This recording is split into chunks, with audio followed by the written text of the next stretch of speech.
everybody. So we've made it to my favorite unit of the year, the weaving and texture unit. So we've been starting to talk about texture, starting to talk about weaving.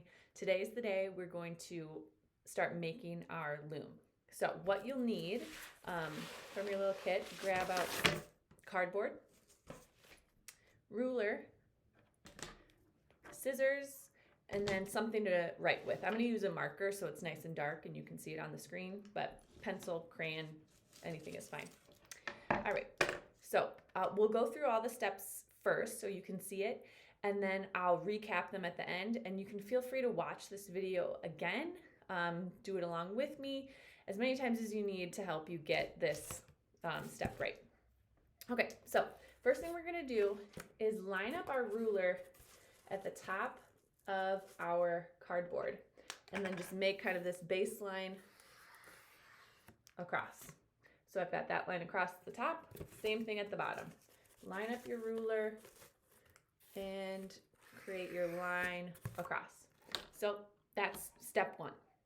Line at the top, line at the bottom. Next, we're going to measure 1 inch from each corner and put a mark there.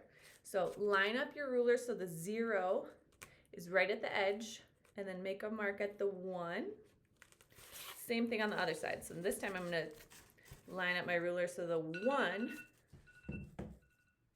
is right at the edge, and the 0 is where I put my mark. Same thing at the bottom. Make a mark at 1 inch, and from 1 to 0 is my 1 inch. So step 2, I've got a mark at 1 inch from each corner. So step 1, got my lines across. Step 2, mark 1 inch from each corner. Next, we're going to make 1/2 inch marks in between those 2 marks we've made at the top and bottom. So I'll just line up my ruler at my first mark, and then I won't really have to move it. So I'll make a mark at the 1/2 inch, at the 1, 1.5, the 2, 2.5, 3, all the way across. And just get as close as you can at the end. For me, I would have to squeeze in another mark really close to my last one. So I'll just leave my last space about 3/4 of an inch, but that's fine. So did that at the top. Same thing at the bottom.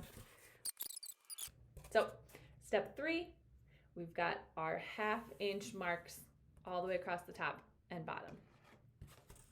All right, step 4, our last step, is to make cuts. Grab your scissors and make a cut at each one of those marks, and then stop when you hit this baseline. So what I mean by that is I make a cut, and once I come to that first line across I made, that's where I stop. So I make a cut for each one of these. You may have to bring your muscles a little bit. Cutting through cardboard can be work, but we just have to do this once, and once you've made your loom, it can be used and reused again and again. So we just have to make our loom once, and you could make multiple weavings with it if you wanted to. All right, I got all the way across the top, and I'm just going to do the same thing across the bottom. All right, and once yours looks like this, you've got these tabs cut all the way across the top and bottom, your loom is made, and you're ready for warp strings. All right, let's recap those steps. Step 1, line at the top, line at the bottom. Step 2, mark 1 inch from each corner. Step 3, we've got our 1/2 inch marks all the way across the top and bottom. And step 4 is cut tabs across the top and bottom at each of those 1/2 inch marks.